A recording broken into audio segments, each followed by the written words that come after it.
Okay students, today we are going to discuss the electrostatic potential due to a point charge.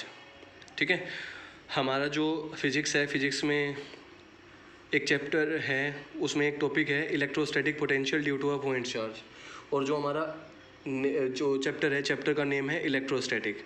ठीक है, तो अब हमें सबसे पहले ना, अगर हमें electrostatic potential due to a point charge हमें कैलकुलेट करना है, तो सबसे पहले हमें इलेक्ट्रोस्टैटिक पोटेंशियल के बारे में पता होना चाहिए कि हमारा इलेक्ट्रोस्टैटिक पोटेंशियल है वो होता क्या है. तो जो हमारा इलेक्ट्रोस्टैटिक पोटेंशियल है वो क्या होता है, it is defined as the amount of work to bring a unit positive charge from infinity to a point. ठीक है, तो हमने सपोज कर लिया कि किसी भी एक पॉइंट है, उस पर हमारा एक यूनिट पॉजिटिव चार्ज रखा हुआ है. तो हमें जो यूनिट पॉजिटिव चार्ज है उसको मतलब इन्फिनिटी से किसी एक पॉइंट पे लेके आना है. ठीक है, अब हमने सपोज कर लिया कि हमारे पास एक चार्ज रखा हुआ है और हमें ये जो इन्फिनिटी पे चार्ज रखा हुआ है इसको वहाँ से लेके आर डिस्टेंस तक उठा के लेके आना है. तो उसके लिए हमें कुछ ना कुछ वर्क करना पड़ेगा. अब एक चीज़ देखो, यहाँ पे हमारे पास पॉजिटिव चार्ज है और यहाँ पे भी हमारे पास एक यूनिट पॉजिटिव चार्ज है. अब हमें पता है कि जो हमारे सेम चार्जेस होते हैं वो क्या करते हैं, एक दूसरे को रिपेल करते हैं. तो हमारा ये पॉजिटिव चार्ज इस पॉजिटिव चार्ज को क्या करेगा, रिपेल करेगा. इस डायरेक्शन में वो इसको रिपेल करेगा. ठीक है, तो जो हमारा इलेक्ट्रिक फील्ड बनेगा वो किस डायरेक्शन में बनेगा, वो इस डायरेक्शन में बनेगा. ठीक है, और यहाँ पे हमें पता है कि जो हमारा वर्क डन होता है वो किसके इक्वल होता है, वर्क डन हमारा होता है फोर्स इनटू डिस्प्लेसमेंट के इक्वल होता है.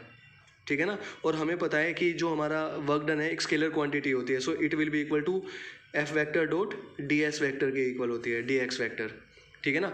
सो अब एक चीज़ देखो, अब अगर हमारे पास एक दूसरा चार्ज पॉइंट चार्ज है, तो उस कंडीशन में जो हमारा फोर्स होता है ना वो हमारा इलेक्ट्रोस्टैटिक के इक्वल हो जाता है, इलेक्ट्रिक फील्ड के इक्वल हो जाता है.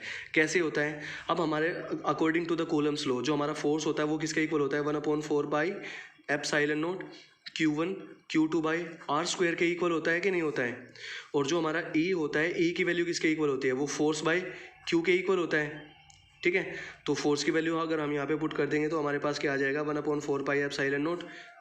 तो वो क्या आ जाएगा, क्यू नोट बाय, यहाँ पे क्यू नोट आ जाएगा, इससे ये कैंसिल आउट हो जाएगा. ठीक है ना, इंटू आर स्क्वायर. आर क्या है यहाँ पे, आर हमारी डिस्टेंस होती है, इन दोनों चार्जेस के बीच की जो डिस्टेंस होती है ना वो हमारी आर होती है. तो यहाँ से ये कट जाएगा, तो हमारी ई की वैल्यू किसके इक्वल आ जाएगी, 1/4 pi epsilon naught q by r square के इक्वल आ जाएगा. तो ठीक है, तो इस कंडीशन में जो हमारा फोर्स है और जो हमारा इलेक्ट्रिक फील्ड इंटेंसिटी है वो क्या हो जाएगी, वो सेम हो जाएगी. तो इसी वजह से हम फोर्स को रिप्लेस कर सकते हैं विद इलेक्ट्रिक फील्ड इंटेंसिटी. ठीक है, तो हम क्या करेंगे यहाँ पे, तो वर्क डन है वो किसके इक्वल आ जाएगा, वो इक्वल आ जाएगा E vector dot D x vector के इक्वल आ जाएगा. ठीक है, तो हम क्या करेंगे यहाँ पे, और हमें पता है कि जो हमारा ई है, ई की वैल्यू किसके इक्वल है, 1/4 पाई एप्सिलॉन नॉट. यहाँ पे जो चार्ज है वो कौन सा हमारे पास, क्यू चार्ज है, और दूसरा चार्ज हमारे पास +1 चार्ज है, upon distance in between this charge and this charge. इन दोनों के बीच की जो डिस्टेंस है वो हमने सपोज कर लिया कि वो हमारी x के इक्वल है. तो ये क्या हो जाएगा, x का स्क्वायर हो जाएगा. तो हम क्या करेंगे, यहाँ पे इसकी वैल्यू पुट कर देंगे. तो उससे पहले हम क्या करेंगे, यहाँ का जो डॉट प्रोडक्ट है उसको रिमूव कर देंगे. तो जब हम डॉट प्रोडक्ट को रिमूव करेंगे तो हमारे पास क्या आ जाएगा, E D x cos theta. ठीक है, अब एक चीज़ देखो, थीटा क्या है हमारा, थीटा हमारा एंगल होता है किस किस के बीच में, डिस्प्लेसमेंट और हमारा जो हमारा इलेक्ट्रिक फील्ड इंटेंसिटी है उसके और इसके बीच का जो हमारा एंगल होता है वो हमारा थीटा है. अब एक चीज़ देखो, जो हमारा इलेक्ट्रिक फील्ड है उसकी डायरेक्शन ये है. ठीक है, और हमें कुछ ना कुछ वर्क करके इस चार्ज को यहाँ से उठा के लेके आना यहाँ पे. तो इसका मतलब क्या होगी, उसकी जो डिस्प्लेसमेंट होगी वो कहाँ पे होगी, इसकी अपोजिट डायरेक्शन में होगी. तो जो हमारा वेक्टर है उसके अकॉर्डिंग जो ये थीटा है, इनके बीच का जो एंगल है वो कितना होगा, वो हमारा 180 डिग्री के इक्वल होगा. ठीक है, तो ये क्या हो जाएगा, हमारा थीटा की वैल्यू 180 डिग्री हो जाएगी. तो वर्क डन हमारा किसके इक्वल आ जाएगा, ई डी एक्स कोस 180 डिग्री. ठीक है, और हमें पता है कि कोस 180 किसके इक्वल होता है, कोस 180 की वैल्यू हमारी -1 के इक्वल होती है. तो इसकी वैल्यू आ जाएगी -e डी एक्स के इक्वल आ जाएगी. तो ये हमारा डी डब्ल्यू किसके इक्वल आ जाएगा, डी डब्ल्यू विल बी इक्वल टू, तो हम यहाँ पे क्या करेंगे, ई की वैल्यू पुट कर देंगे, -1/4 pi epsilon naught q by x square into d x. ठीक है। अगर हमें complete amount of work find out करना है तो इसके लिए हमें क्या करना पड़ेगा, इसको इंटीग्रेट करना पड़ेगा। ठीक है, तो हम क्या करेंगे, इसको इंटीग्रेट कर देंगे। अब हमें पता है कि जो हम इंटीग्रेशन करते हैं वो हमारे वेरिएबल टर्म्स का ही इंटीग्रेशन होता है। ठीक है, तो डी डब्ल्यू है, डी डब्ल्यू का इंटीग्रेशन किसके इक्वल हो जाएगा, डब्ल्यू हो जाएगा। ठीक है, और हम जो ये चार्ज है, जो यूनिट पॉजिटिव चार्ज है, उसको कहाँ से उठा के लेके आ रहे हैं, उसको हम इन्फिनिटी से आर पॉइंट तक लेके आ रहे हैं। ठीक है, तो हमारी जो लिमिट्स हो जाएगी वो इन्फिनिटी टू आर हो जाएगी। अब डी डब्ल्यू का इंटीग्रेशन डब्ल्यू हो जाएगा और -1/4 पाई एप्सिलॉन नॉट क्यू हमने क्या निकाल दिया, हमने उसको बाहर निकाल दिया। तो जो हम इंटीग्रेशन करेंगे वो किसका करेंगे, वो x⁻² इंटू डी एक्स का इंटीग्रेशन करेंगे। ठीक है, और जो हमारी लिमिट होगी, लिमिट हमारी इन्फिनिटी से लेके आर हो जाएगी। तो हम क्या करेंगे, अब इसका इंटीग्रेशन करेंगे।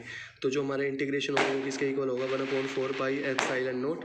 हमें पता है कि जो x⁻n है उसका इंटीग्रेशन किसके इक्वल होता है, x⁻n + 1/n+1। अब यहाँ पे n की जगह पे क्या है, हमारा -2 है। तो जब हम इसमें 1 ऐड करेंगे तो कितना बचेगा हमारे पास, x⁻−1/−1, और लिमिट हमारी क्या हो जाएगी, इन्फिनिटी से लेके आर हो जाएगी।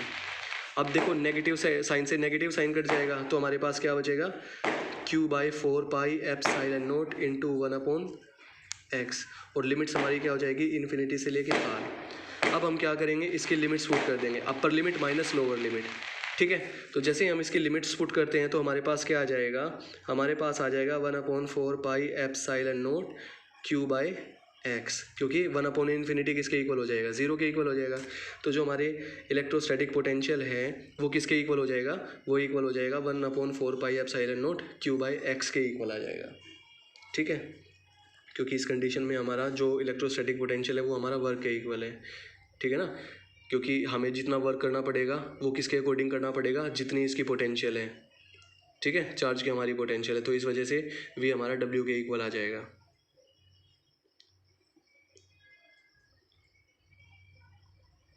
Thanks for watching the video students. मैं आशा करता हूँ कि ये वीडियो आपके लिए बेनिफिशियल होगी। Thank you.